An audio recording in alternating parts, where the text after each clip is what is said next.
Good evening, and welcome to tonight's special broadcast where we'll be diving into the science behind addiction and how it affects the brain. I'm Luke Pope, and joining me tonight is my co-host, Simone Daniel.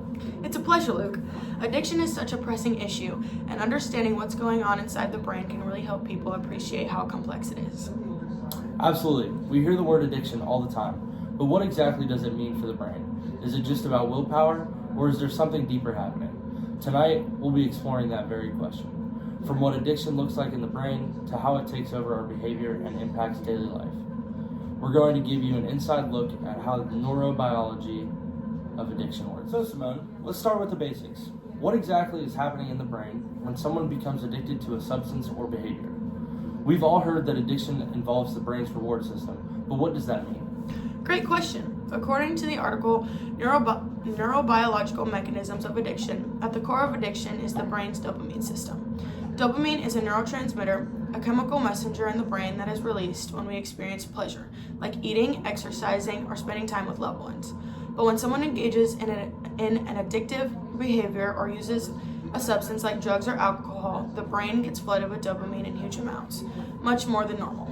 This can create intense feelings of pleasure and reward. So, the brain is essentially tricked into thinking this addictive behavior is extremely beneficial or necessary for survival. Exactly. Over time, the brain starts to expect this heightened release of dopamine and craves it, which leads to a reinforcing cycle. This is where addiction begins, because the more dopamine is released, the more the brain wants it. But there's a catch. Eventually, the brain adapts. It reduces the number of dopamine receptors or even makes the existing receptors less responsive. The article Neurocircuitry of Addiction explains that this is a process called neuroadaptation, and it means that over time, the person has to engage in the addictive behavior more and more to achieve the same high. So basically, the brain becomes less responsive to pleasure over time, and the person needs to keep using the substance or behavior to feel normal. That's right. It's not that the person is just seeking pleasure, they're seeking to feel normal again, or to escape negative feelings like anxiety or depression that are caused by the brain's chemical imbalance. It becomes a vicious cycle. While dopamine is a key to understanding addiction, it's not the whole story. There's another part of the brain that plays a huge role in addiction, the prefrontal cortex. Simone, what does the prefrontal cortex have to do with addiction? The prefrontal cortex is the area of the brain responsible for decision-making, impulse control, and foreseeing the consequences of our actions. It helps us make good choices and resist impulses that could harm us. In the article, Drug Addiction and Its Underlying Neurobiological Basis, it explains that individuals struggling with addiction, the prefrontal cortex becomes less active.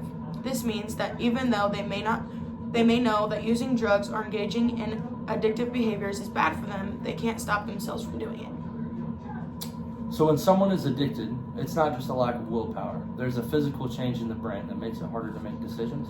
Exactly. The brain's ability to weigh the risks and make healthy choices becomes compromised. This is why addiction is often described as a disease rather than simply a moral failing. It's a disease that affects the brain's reward system and decision-making abilities. That's a powerful distinction to make. It's not just about choosing to stop, it's about overcoming the changes in your brain, chemistry, that makes it difficult to break free. While addiction can feel like an enormous challenge, there is hope. The brain has an incredible ability to heal and adapt through a process called neuroplasticity.